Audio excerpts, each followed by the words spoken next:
Eduardo Polon está com a gente, seja muito bem-vindo. Como vai? Tudo bem? Bem, graças a Deus. E falar de osteoporose, a gente falar de uma prevenção que tem que ser feita, porque as pessoas muitas vezes buscam um sintoma de uma doença. A osteoporose, às vezes, ou a maior parte das vezes, quando o sintoma chega, é uma queda e uma fratura, né, doutor? Quando a gente está falando de uma doença silenciosa, é o grande problema. O Brasil não tem muito uma cultura preventiva. Que pena, né? Então, quando vem um sintoma, a pessoa já vai atrás. Quando não vem um sintoma, a pessoa não vai atrás nunca. Quando vem, já é uma fratura, já é uma lesão mais grave. Por isso que, na verdade, a gente está falando de uma doença de saúde pública, realmente, né? E uma doença que poderia ser evitada, na sua grande maioria das vezes, com atitudes tão simples, né? Uma densitometria óssea, antes de mais nada, que é um exame que vai mostrar como a gente está, né? Sim, exame extremamente simples, barato, faz as grandes redes, o serviço público faz isso de rotina. E é um exame que, após os 40, 45 anos, deve ser feito mesmo anualmente, né? A osteoporose, para quem não sabe, deixa o osso poroso, né? Isso, lembrar do queijo suíço, né? Isso, todo cheio de furinhos, né? Como minha avó dizia, o tutano do osso vai ficando meio fraquinho. Parece que vira areia, né? Ele fica cheio de buraquinhos. Na verdade, esse trabeculado ósseo, ele já existe, ele apenas vai aumentando o seu volume de ar, né?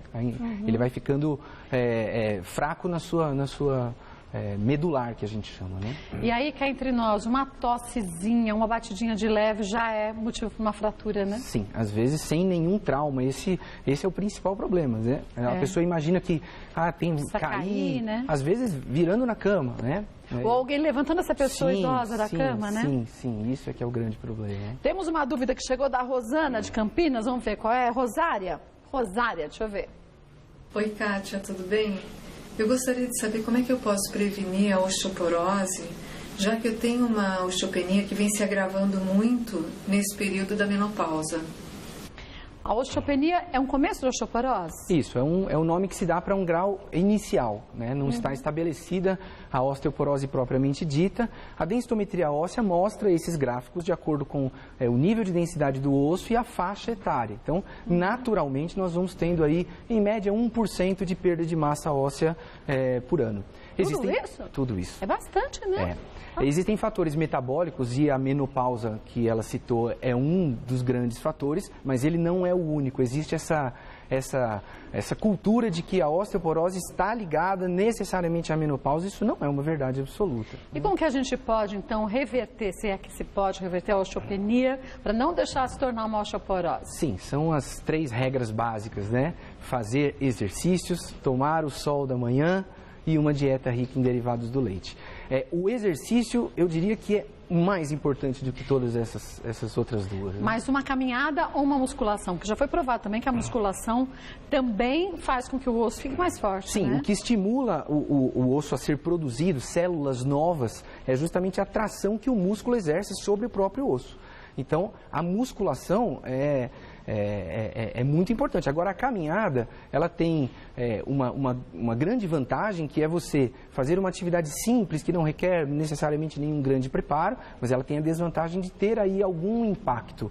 Então, se a pessoa não está fazendo nada, a caminhada é a melhor alternativa. Mas se quiser escolher uma atividade assim mais precisa no combate à osteoporose, a musculação seria uma boa, quando acompanhada por também um profissional capacitado. Sim, um educador físico, primeiro uma avaliação médica detalhada para a gente saber se esse nível de osteopenia, que ela, no caso, disse, já não é alguma coisa um pouco mais acelerada, se ela já não tem alguma microfratura, tanto na coluna quanto em outras regiões do corpo, e iniciar uma programação terapêutica. O educador físico é o melhor profissional nesse caso. Quando que a gente parte para a suplementação, seja de cálcio ou de vitamina D também? Quando se faz o diagnóstico, se descobre o que está acontecendo. Se o osso ele deixou de produzir osso velho, osso novo, e está produzindo muito osso velho, ou se o organismo não está conseguindo reabsorver o cálcio ingerido.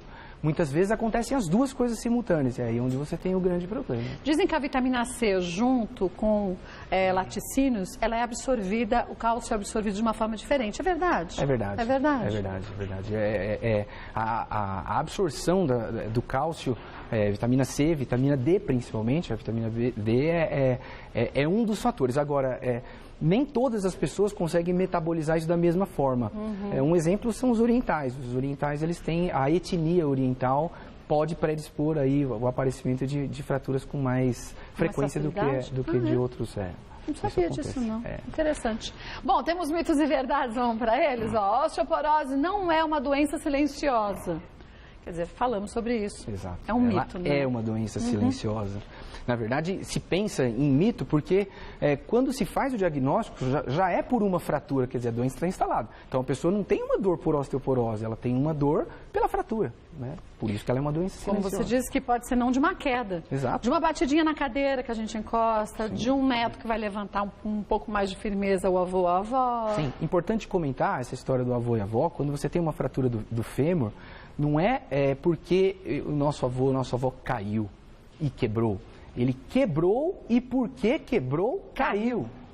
Principalmente na cabeça do fêmur, né? Isso, é onde acontece. A minha bisavó morreu disso.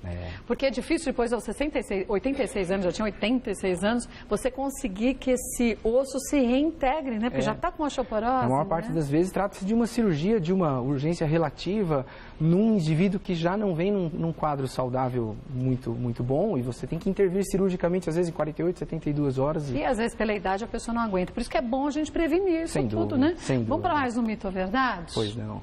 Os ossos se renovam. Sim, Não é eles se verdade, renovam. né? É uma capacidade que nós temos desde criança de reabsorver células velhas do osso e produzir células novas. Enquanto esse equilíbrio é favorável, se mantém estável. Quando começa a acontecer esse desequilíbrio, aí tem o desenho do queijo suíço que a gente comentou, né? O trabeculado ósseo vai ficando mais brando, né? E mais fino, né? Também, mais fino, né? Exatamente. Por isso que a fratura acontece de situações que a gente não imagina, né? Sem dúvida. Na grande maioria das vezes, essas fraturas acontecem na coluna cervical ou acontece também no fêmur? Onde é mais frequente? A densitometria óssea é um exame que mapeia os ossos como um todo. Mas por uma convenção mundial, essa densidade é mensurada nos pontos de principais fraturas. Punho, coluna, tóraco-lombo-sacra e quadris. Então essas são as regiões mais frequentes. Eu lhe perguntei isso porque eu já ouvi várias pessoas falarem que quando fizeram o exame, que não sentiam dores, tiveram pequenas fraturas neste osso. Aí você fala, puxa, mas de que jeito? Quer dizer, que fratura? O que a gente bate? Às vezes de uma tosse, né? Que a pessoa joga o tronco para frente é o suficiente para partir Faz esse o osso, movimento né? do chicote, exatamente. Então coluna cervical também. Menos frequente do que na região lombar, mas bastante prevalente, sim. Vamos ver mais um mito ou verdade? A diminuição da estatura pode ser um dos sintomas. A gente vai perdendo altura. Na verdade, a perda de altura acontece por duas circunstâncias. Se a gente lembrar do esqueletinho, né? As vértebras são ossos chatos.